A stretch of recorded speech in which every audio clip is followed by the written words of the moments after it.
दोस्तों, कैसे हो आप लोग? आई होप सब अच्छे होंगे। अगर आप इस चैनल पे न्यू हैं और आपका इंटरेस्ट फाइनेंस में है, लॉ में है, तो आपको इस चैनल को सब्सक्राइब करना है और आपको बेल आइकन को प्रेस करना है for any latest updates. So today in this video, definitely we will not be talking about law, what law says. Everybody knows what law says. We will talk about who are equity shareholders, what is equity with the help of an example or an illustration. Let's say there is a king. अगर king है तो उसका kingdom भी होगा, अगर kingdom है तो उसकी प्रजा भी होगी. तो हमारा एग्जाम्पल इन तीनों के इर्द गिर्द ही रोटेट करने वाला है. What is equity? So everybody knows what is equity. Equity depicts ownership. It means if you are holding any equity share of a company, you will be considered as owner of the company. You will appoint directors to take care of management, but as an equity shareholder, you will be the owner. So there are certain laws in India which says you should obtain consent of equity shareholders before passing any resolution. So if company is taking some important decisions, the company will going to approach you and you have to assent and dissent the resolution as per your convenience. So this will be considered as a major advantage of holding equity share of the company. Why? Because you will be involved in the decision making of the company. So if you are a king, means you are a king of a kingdom, then you will be having lots and lots of responsibility. तो ऐसा होता है कि कई बार kingdom में कोई ना कोई दिक्कत आ जाती है. फॉर एग्जाम्पल जैसे कंपनीज है, तो we are saying company is a kingdom. तो कंपनी में दिक्कत आई, फॉर एग्जाम्पल कोविड आया, तो कोविड से बहुत सारी कंपनीज बंद होनी स्टार्ट हो गई. बहुत सारी कंपनीज ने अपने डिफॉल्ट करना स्टार्ट कर दिया पेमेंट में. सो बहुत सारी कंपनीज लिक्विडेशन में गई, वाइंड अप हो गई. तो ऐसा कुछ होता है. तो किंगडम का भी ये सेम हाल है. किंगडम में भी अगर कुछ दिक्कत हुई तो किंग का जो फर्ज बनता है, सबसे पहले किंग से क्या करेगा, सबसे पहले डिवेंचर होल्डर्स को पेमेंट देना स्टार्ट करेगा.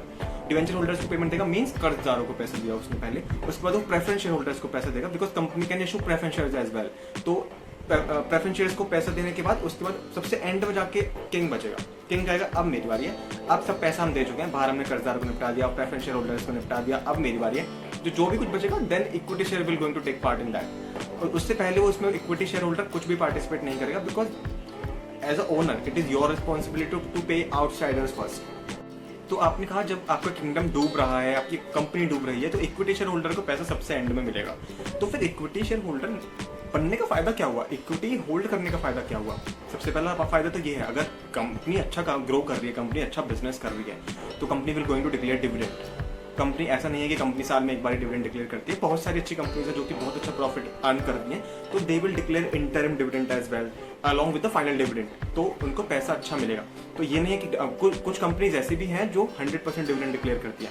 अब 100% का मतलब ये नहीं है कि आपका मार्केट शेयर अगर 75,000 चल रहा है तो आपको 100% मतलब कि 75,000 रुपये और मिलेंगे. It make no sense. इसका मतलब ये है कि अगर कंपनी 100% डिक्लेयर कर रही है, it means company dividend face value पे डिक्लेयर कर रही है. अगर आपका इक्विटी शेयर 10 रुपए का है और कंपनी ने 100% डिक्लेयर किया है, तो मींस आपको इक्विटी शेयर पे 10 रुपए मिलेंगे. Means company will going to declare dividend on face value, not on the market price. Market price तो कितना चल रहा है वो तो भगवान जाने. Okay, so let's summarize this in brief. So what is the benefit of holding equity? So if you are holding equity of the company, that means you will be involved in the decision making process of the company. First benefit. Second benefit, you will get dividend, which can include interim dividend as well. If your company is performing well, then you will get interim dividend as well. So this is the second benefit of holding equity of the company. You can take advantage of price movement in the stock market. If if price of securities is changing, then you can take advantage of that as well. So drawbacks can be like, अगर आपकी company बंद होने वाली है तो आपको कोई भी प्रेफरेंस नहीं मिलेगी पहले पेमेंट होने की. पहले दूसरों को कर्जदारों को पैसा दिया जाएगा, उसके बाद एंड में आपके बारे में सोचा जाएगा.